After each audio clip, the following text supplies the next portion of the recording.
I was supposed to leave the country on May the 5th.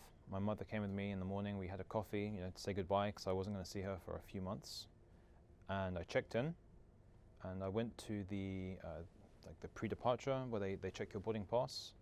And about 10 Emirati security officials came out. They were wearing the local wear, but also men dressed all in black, and they had guns on them. And they told me that I had to go with them. They wouldn't confirm or deny if I was under arrest. I asked them if I could have a lawyer. I wasn't allowed a lawyer. They said that there was a case against me, then they said there wasn't a case against me. But in essence, I had to go with them. At what point were you told about the charges, the spying charges? This was towards the end of the 6 weeks, the initial interrogation period.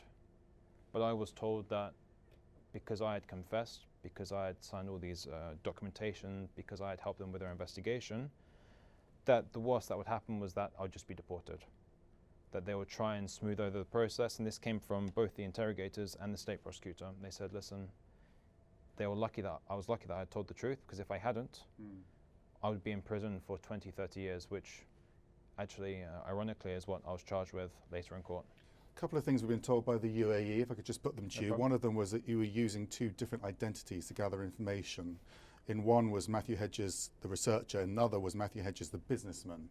Is that true? Were you using 2 different positions in making your calls? With the same name?